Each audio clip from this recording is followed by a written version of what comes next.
Habang tuloy ang kalbaryo ng mga MRT commuters sa pagkahaba-habang pila, tuloy rin ang isyu ng umunoy pangingigil noon ng ilang opisyal kaugnay sa pagbili ng mga bagong bago ng MRT. Ang pagkakadawit ni MRT General Manager Alvi Tangcol nabanggit din sa salaysay ng Chief Executive Officer ng sangkot na Czech company. Saksi si June Veneracion.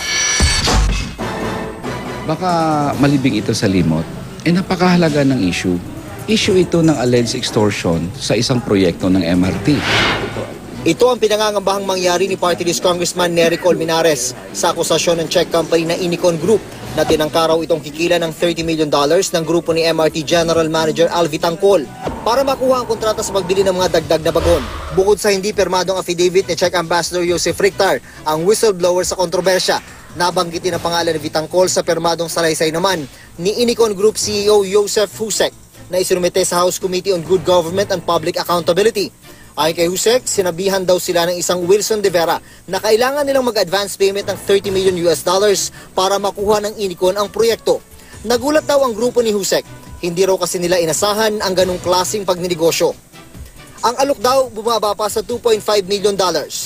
Kinabukasan, tinanong daw ni Tangcol ang Inicon kung tinatanggap na nila ang proposal na sinabi ni Mr. de Vera.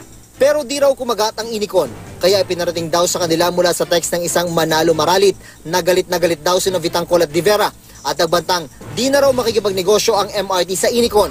Inimbestigahan ng DOTC si Tangcol para sa kasong administratibo.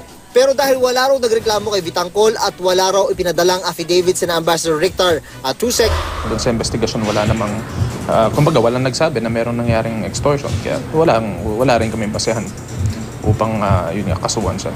Para naman sa ilang mambabatas na nag-imbestiga sa issue, iisipin ng taong bayan, kaya pala tumataas yung pamasahe namin kasi ipinapasa sa amin yung amount na kung nagkaroon ng lagayan, ipinapasa sa taong bayan. Sa pagdinig ng Kongreso nung isang araw, hindi sumipot si Tangcol kaya nabastos daw si Colmenares. We will ask the committee chair na to hold them in contempt na pag hindi pa siya pumunta despite a subpoena.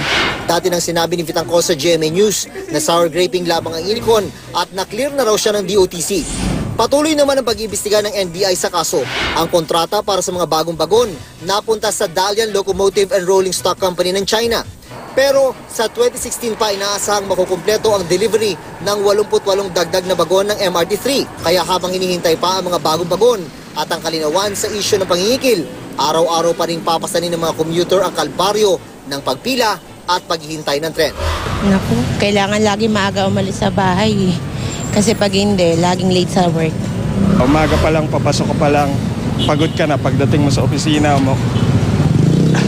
Mahirap talaga. June Veneracion ang inyong saksi.